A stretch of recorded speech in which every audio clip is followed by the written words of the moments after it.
to the channel, whether it's TikTok or to Percussive Dance on YouTube, thank you for coming. This is part 2.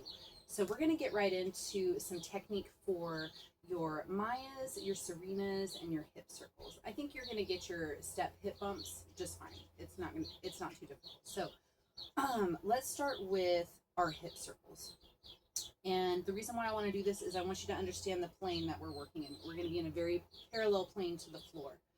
So having the feet a little bit wider than your natural hip, not crazy out there. You are going to want to bend your knees, and you're going to have an action of still bringing the pelvis under. It doesn't have to be a super deep tuck, but you do want to engage those low back muscles and engage your glutes a little bit.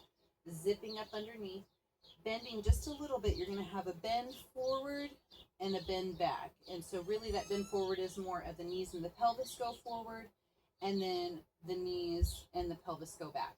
So when we do our hip circle, you're just going to step it out to the side, and you can even do this in place. So in place would be here. You can find your 4 corners. So even if you wanted to start at a 1, 2, 3, 4, 1, 2, 3, 4, then just smooth it out. If you feel like the hands are a little much, you could do hands on hips. And now this is more than just trying to get a stretch. We actually are trying to hold some technique here. So I'm actually drawing my pelvis up in this position, still trying to hold when I do my hip circle. Still keeping the chest lifted and trying to keep like a good softball or grapefruit size worth of space between chest and chin right here. At least a baseball worth of space whenever you're doing your hip circles. So when we do that, let's try it with a step.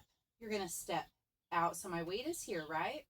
Then shift it over onto the foot and drag it in as we go to the back, and then step it out and drag in, and let's switch. You're going to go forward, roll to the back, and forward again, roll to the back. Very good. All right. Now switching up to your Serenas and your Mayas. Serenas are where we started, where they come inward, right? So Mayas go out and down, and Serenas go inward, up and inward, okay? So that's where we start. We start here, right? We're going to shift that weight, and it's like you just shift and you pull. So what I'm doing is having that access of my knees bending and straightening. Remember that pelvic tuck, all those little layers matter. And then we just lift, so we're going to step out. Go ahead and bring the heel up when you straighten your knee. And then just drop it and bend your knee. Do it again. Scoop and down. And back into frame. Here we are. In. Step it out. Go ahead and shift that weight. It's all right if it shifts over. And then lift it up, pushing that heel up off the floor and really squeezing right here. Feel those obliques working. And then drop it in. And it'll give you that nice, smooth rotation that you're wanting, that nice smooth figure 8.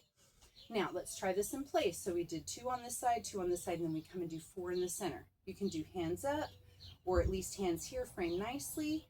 Check that back, tuck your pelvis, knees bent, feet not connected but close together, and push off the floor. Lift the hip intentionally, then just let it drop.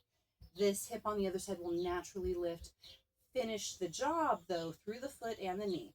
Now, if you're really talented, you can keep your hips, or not your hips, your heels on the floor. And you may feel a deeper stretch in those side muscles right along the hip, especially on the bottom. I really feel it on that bottom. Yeah? And then having the tuck, so if I'm out here doing it, it looks like this. It kind of takes the shape away. But if I draw under, you can really see my hip bones carry that figure 8 shape. And then if you add the heels, you can really give it a nice level change. Yeah?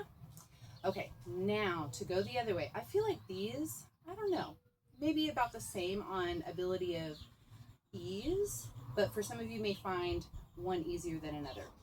This one, kind of think you want to jump the hurdle with your hip. You need your hip to get over something, okay? We don't necessarily have to walk it out, so go ahead and plant those feet, bend the knees, tuck the pelvis, straighten the knee, lift the hip up, and we're going to go ahead and lift the heel and then just push it over and down, and see how it really slinks my body over. My upper body is also wanting to follow, and that's going to create that extra slinky movement on the other side. Sorry, I'll try not to cover up my hip. So I just press off the floor and lift, tuck. It's going to start to come through on the other side, and just jump that hurdle with the hip. Draw your figure 8 pattern. And these are your Mayas. So I'm lifting my heels now, and you can drop the heel, keep it flat. And I feel like really you're going to feel it right here if you're really trying to stay rooted into the floor. All right. And those are your Serenas and your Mayas and your hip circles.